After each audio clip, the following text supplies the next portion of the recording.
Top quality और consistent performance के लिए सिर्फ सिल्वर पंप्स। टॉप क्वालिटी और कंसिस्टेंट परफॉर्मेंस के लिए सिर्फ सिल्वर पंप्स, नाम याद रखना। मी विधानसभेचा आमदार झाल्यानंतर जवळपास 3-4 वेळा या संदर्भातला आढावा माननीय प्रांताधिकारी, माननीय तहसीलदार आणि म्हैसाळ योजनेचे जे अधिकारी आहेत त्यांच्यासोबत घेतलेले आहे। ग्रामीण पाणी पुरवठ्याचे अधिकारी असतील, BDO असतील। तर जतमध्ये 2 भागामध्ये आता परिस्थिती विभागलेली आहे। एक भाग आहे 60 गावामध्ये म्हैसाळचं पाणी गेलेलं आहे आणि उर्वरित जी 65 गावं आहेत त्या गावांना अजून सुधारित विस्तारित म्हैसाळ योजनेचं पाणी जाणं बाकी आहे।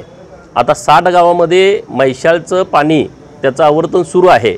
सर्वांना व्यवस्थितपणे कसं पाणी पोचेल अशा पद्धतीची रचना अधिकाऱ्यांच्या माध्यमातून आम्ही केलेली आहे।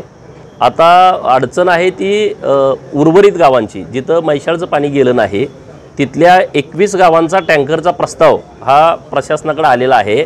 त्यातल्या 7 टँकरना मंजुरी दिलेली आहे आणि बाकी जे राहिलेले टँकर आहेत त्यांना आज उद्या तात्काळ मंजुरी द्यावी, कारण 2-3 वेळा काही प्रस्ताव त्यामध्ये त्रुटी असणं, अमुक तमुक असे काही प्रकार घडत आहेत। तर मी काल पण अधिकाऱ्यांशी बोलून घेतलंय, आज पण आता फॉलोअप घेतोय। राहिलेल्या सगळ्या गावांना टँकर देण्याची व्यवस्था ही केली जाईल। नाही, आता सध्या किती टँकर सुरू आहेत आणि किती टँकरची आता 7 टँकर सुरू आहेत, 21 टँकरची मागणी आहे। आणखी काही गावांना टँकरची आवश्यकता असेल तर त्यांनी तात्काळ पंचायत समिती जत येथे त्यांचा टँकरचा प्रस्ताव जो फॉर्मॅट दिलेला आहे ग्रामसेवकाच्या माध्यमातून त्या फॉर्मॅटमध्ये त्यांनी प्रस्ताव द्यावा। अधिकाऱ्यांना तात्काळ सूचना दिलेल्या आहेत, एका दिवसामध्ये स्थळ पाणी करून अहवाल देऊन तात्काळ त्यांना टँकर देण्यात यावेत।